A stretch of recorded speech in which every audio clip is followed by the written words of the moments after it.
We are back on the program, everybody, and we are getting set for UFC 199. It is coming up Saturday night, June the 4th on pay-per-view. It is going to be the third and possible last fight involving Dominick Cruz and Urijah Faber for the 135-pound championship. Urijah Faber joins us on the line, and what a 9-year journey this has been, Urijah, as we head into Inglewood, California in this fight with Dominick Cruz. Has it felt like 9 years that the two of you have been linked to one another? Man, it does. Time flies when you're having fun, but when you got somebody who's a thorn in your side, you know, it ekes by. So it's crazy, brother. It's been a long time, and I'm pumped to be in Cali doing this thing. In Inglewood, always up to no good. Good stuff. In terms of the lead up to this fight, I mean, we certainly saw Dominick Cruz very much on the offensive verbally as he got ready for TJ Dillashaw. In this particular build-up, it seems you have combated everything with Dominick Cruz. Is that something that you take notice of, and that this is very much a part of the mental game of building this up? And it seems that Dominick Cruz, you have very much gotten under his skin leading up to this fight. Yeah, guys, it's dope, man. I've always been under that guy's skin. I don't really think about him, but he spends a lot of time thinking about me. I think the reason is because I've been fighting. You know, he's sitting around, you know, doing whatever. You know, who knows what he's been doing? He's been commentating, whatever. But I've been fighting, man. I've had my mind full, doing. So it's pretty fun. I like the banter back and forth. He's okay at it. I think he thinks he's better than he is at it, but I enjoy it. When you were told that you were going to get this championship fight, was the reaction one of finally you're going to get this title opportunity, or was there that concern in the back of your mind, will this guy make it to 199? Because that's certainly, I think, a valid concern many had when the fight was made. Will this fight stay together and it finally gets executed? I mean, that has been a concern. I mean, the guy, part of it's a testament to him working hard. Part of it's a testament to having a weird style. Part of it's a testament to him, you know, in a sport that he's probably not built very well for. But yeah, it's a concern to make sure he makes it. And I've asked the UFC to take some extra precautions to make sure that there's people on hand to cover up his nooks and crannies and all that good stuff to make sure he makes it. And I'm just hoping we're this close. I hope he gets there. Did you feel he did enough to beat TJ back in January? How did you score that fight?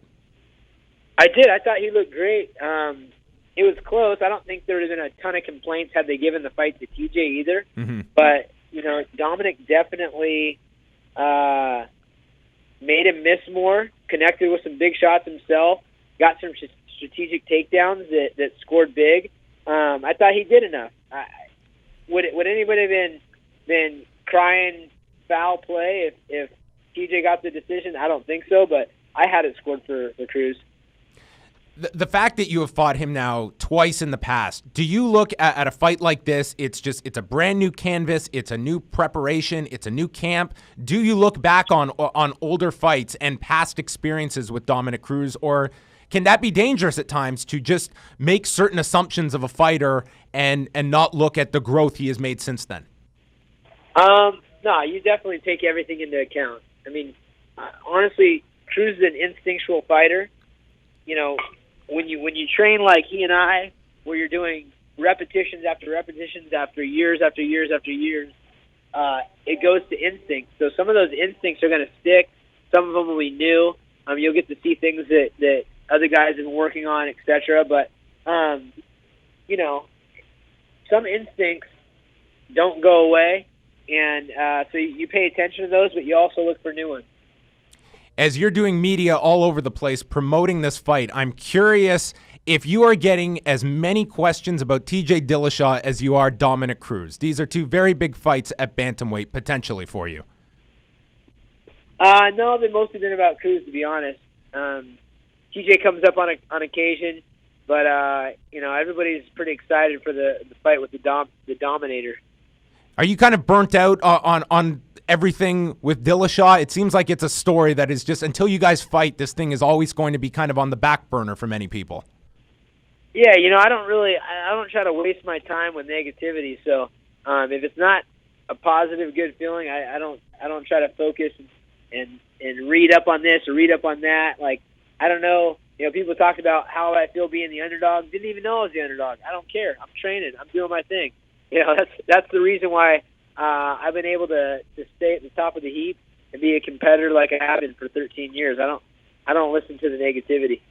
This is an interesting card because it's happening in the state of California, where they have made some alterations to weigh-ins, where you're going to have the option to weigh in earlier in the day on Friday with the idea that you can be more rehydrated come fight time. Have you looked a lot into this, and is this changing anything for you, Urijah? Oh, I'm just excited for it. The weight, I think probably Cruz is as well. I mean, the weight cut is a nasty thing. I've been doing it for 20 some odd years as a wrestler. In high school and college and as a fighter. So I think it's great that they're allowing a little bit of an early weigh in, or the option to at least, and making sure that guys are hydrated, because your brain is filled with fluid, surrounding, and you want to make sure it's all there. Have you ever had that concern in the past, if you had a weight cut that was exceptionally difficult? Concern about how much of an impact is this going to have on my performance, where you're putting your body through this just a day and change away from stepping into an octagon and fighting? Has it ever come to that point where there's been legitimate concern? No, I'm very calculated with my weight cuts. I've always been a health conscious guy. I went to school at UC Davis. I studied nutrition. I've been an athlete for a long time, and I've had actually just for the first time this year started using some supplements to help out with before and after training, which has really helped out as well as I've gotten older in the fight game. And I'm excited for the fight, and I'm able to separate the weigh-in from the fight pretty easily, even though it's a tough thing. If you can provide us a bit of an update, since Martin Kampmann has left the camp, can you give us a sense of the coaching structure at Team Alpha Male, and specifically your go-to guys preparing for this fight with Dominick? Man, a lot of people, get caught up with the drama of what has come and gone, etc., with Martin Kampmann and Dwayne and all these other coaches. We've had a very strong staff for a very long time. Some of our oldest coaches, going back almost a decade, are guys like Fabio Prado, BJJ. We've got Dustin Akbari, who's been with me for 13 years now. Both those guys are black belts. I've got Master Tong, who's always present. He's a master at stand-up, boxing, kickboxing, and MMA. But the new additions, have been great. Coach Joey is our boxing coach. We've got Justin Buckles, who's taken a real lead position as the head coach and really implemented a lot of structure to things. Danny Castillo and Lance Palmer that are still, contributing. Danny's been a full-time wrestling coach, and Lance is always there to help out on top of being one of the top up-and-comers in the world.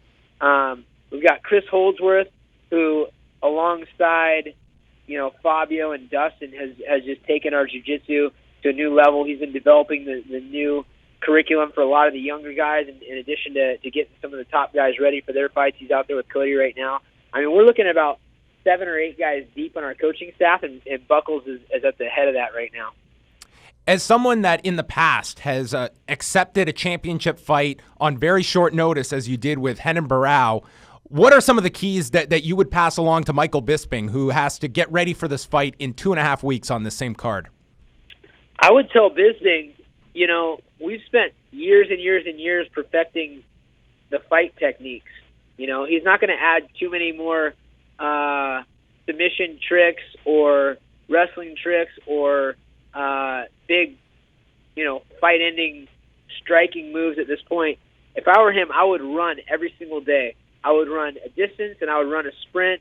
I would get myself in the top condition. You can shock your body when you're a lifetime athlete that stays in shape into a really good shape in a short period of time. So I would, up until 4 days before the fight, be pushing that cardio. And my final question, I have not heard your reaction to this, but since professional mixed martial arts was approved to return to the state of New York, I know you have a lot of A-list celebrity friends. One of them, Rosie ODonnell. I want to know what Urijah Faber's reaction was to Rosie ODonnell's brother, Daniel O'Donnell, in the assembly, just running down mixed martial arts. What was going on here, Urijah? You know, it's crazy. I actually talked to Rosie about that. What did she have to say? I asked her years back if she could please talk to her brother before I knew he was against it, and talk to him and put in a good word for mixed martial arts. And she said, "Yeah, sure, I'll do that." So, you know, I know Rosie's a very strong-minded woman, and I'm just happy that Rosie loves the sport so much, and her kids are supporters, and you know, it is what it is on her brother's standpoint. But we got Rosie who has our back. Well, we're very much looking forward to it. Maybe we will see Urijah Faber in the state of New York, but the California kid will be competing in the state. UFC 199 happening Saturday night, June the 4th. It's Dominick Cruz, Urijah Faber for the Bantamweight Championship. All the best heading into Fight Week, Urijah, and thank you so much for this time. All right. Can't wait to get out to New York. I'd love that. Fantastic. Thanks, Urijah.